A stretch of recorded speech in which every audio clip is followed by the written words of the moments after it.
Olá, tudo bem? Eu queria comentar hoje sobre a Bíblia, né? Tem algumas pessoas que questionam assim: mas a Bíblia foi criada por homens. A Bíblia, ela, na verdade, antigamente ela foi por meio dos profetas, verdadeiramente. Quem são os profetas? São aqueles que têm dons espirituais e que Deus falava, né, ao para eles da maneira de acordo com cada dom, e eles escreviam porque eles temiam a Deus, né? E Deus falou muitas vezes e de muitas maneiras aos nossos antepassados. Mas nesses últimos tempos ele nos falou por meio do seu filho. Ele foi, quer dizer, Jesus foi quem Deus escolheu para possuir todas as coisas, e foi por meio dele, por meio de Jesus, que Deus criou o universo. O Filho brilha com o brilho da glória de Deus e é a perfeita semelhança do próprio Deus. Ele sustenta o universo com a sua palavra poderosa e, depois de ter purificado os seres humanos dos seus pecados, sentou-se no céu, do lado direito de Deus Todo-Poderoso.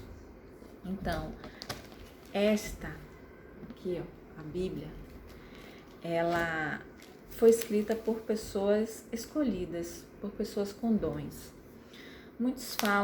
Muitos aceitam os dons em outras religiões, em outras seitas, mas não aceitam os dons que foram escritos a Bíblia, né? Muitos dizem que creem em Deus, mas não aceitam as escrituras sagradas, né? Que foi gerada por Deus, mas utilizando profetas dele.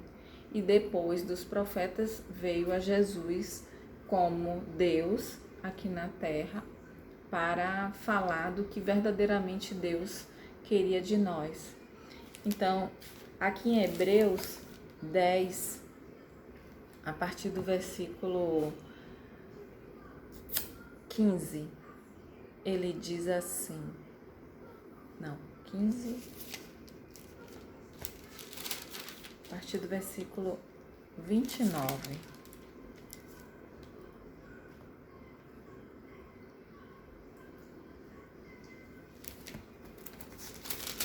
Caramba.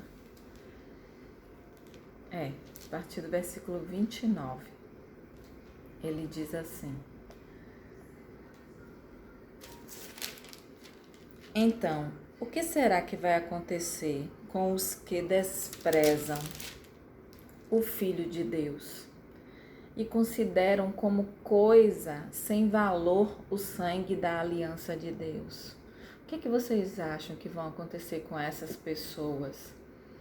Isso não sou eu quem estou falando, não são pessoas aleatórias que falam, mas sim a Bíblia, lá em Hebreus 10, começando do 29. Ele cita isso. Então, o que será que vai acontecer com os que desprezam o Filho de Deus e consideram como coisa sem valor nenhuma aquele sangue todo derramado que significa, né, a aliança de Deus, que os purificou, que purificou a nós? E o que acontecerá com quem insulta o Espírito do Deus que o ama? Quem insulta, quem desdém, quem faz pouco caso com o Espírito Santo de Deus, né? Que tanto ama, que tanto está aqui para orientar, para amar, para proteger. O que vai acontecer? Aí ele continua: imaginem como será pior ainda o castigo que essa pessoa vai merecer. Será que ela merece castigo? Será que ela não merece? O que vocês acham? Né? Aí vem o versículo 30. Pois sabemos quem foi que disse: Eu me vingarei e eu acertarei contas com eles. E quem também disse: o Senhor julgará o seu povo. Que coisa terrível é cair nas mãos do Deus vivo. Se Deus é Pai, que coisa terrível é quando uma criança desobedece ao seu pai, né, à sua mãe, e precisa ser castigado. Que coisa terrível é o ser humano que desobedece às leis da sua própria nação e precisa ser preso, né? Precisa ser castigado. Então, por que Deus se anularia, Deus se ausentaria? Sendo que Ele é o Criador do universo, Ele é quem deu seu único filho para morrer por nós. Então, nós somos conscientes, somos totalmente racionais para entender que muitos têm medo da morte porque não sabe para onde vai, não sabe se vai ser castigado, não sabe se vai ser perdoado. Mas por que não começar hoje? Por que não obedecer a palavra do Senhor? Aí ele continua assim: lembrem-se do que aconteceu no passado. Naqueles dias, depois que a luz de Deus os iluminou, vocês sofreram muitas coisas, mas não foram vencidos na luta. Alguns foram insultados e maltratados publicamente. E em outras ocasiões vocês estavam prontos para tomar parte no sofrimento dos que foram tratados assim. Vocês participaram do sofrimento dos prisioneiros, e quando tudo que vocês tinham foi tirado, vocês suportaram isso com alegria, porque sabiam que possuíam uma coisa muito melhor que dura para sempre. Portanto, não percam a coragem, pois ela traz uma grande recompensa. Vocês precisam ter paciência para poder fazer a vontade de Deus e receber o que Ele promete. Pois, como Ele diz nas Escrituras Sagradas, um pouco mais de tempo, um pouco mesmo, e virá aquele que tem que vir. Ele não vai demorar, ou seja, a volta de Jesus. E todos aqueles que eu aceito terão fé em mim e viverão. Mas se uma pessoa voltar atrás, eu não ficarei contente com ela.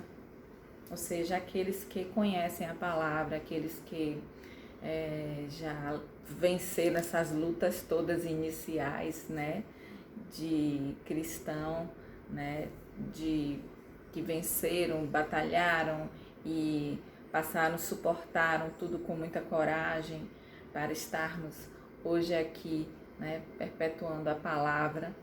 E aqueles que ainda irão conhecer, ele não quer que se afaste, porque ele não vai ficar contente, porque ele não vai poder fazer nada. Ele não vai ficar contente porque ele quer te obrigar, porque ele não vai poder fazer nada, porque existe o livre-arbítrio, existe a sua escolha. O que é que você deseja para a sua vida? A destruição ou a eternidade? E ele termina: nós não somos gente que volta atrás e se perde. Pelo contrário, temos fé e somos salvos. Então, essa mensagem, ela me tocou bastante, porque eu sempre fui bem questionada, né? Por que eu acreditava na Bíblia, que a Bíblia foi feita por homens. E eu creio sim nos dons espirituais. Eu tenho dons espirituais. Antigamente o espiritismo me chamava de médium, me chamava de vidente, e eu sei que isso tudo foi engano na minha vida e que hoje o Senhor me capacita mais e mais nos seus dons, que eu herdei esses dons dele, e para que eu possa fazer algo de bom em prol do próximo, né? Conseguir amar o próximo, conseguir ajudar o próximo, conseguir tocar a palavra dele nos corações, plantar a semente. Então é isso, eu deixo hoje essa reflexão para todos vocês e saibam, não volte atrás se você já está com Cristo, né? Não se perca. E se você ainda não veio para Cristo, você ainda não conhece a Cristo, você só conhece de falar, busque. Se quiser fazer uma oração no privado, basta passar uma mensagem para mim e eu estarei entrando em contato para fazermos aquela aliança maravilhosa com Cristo.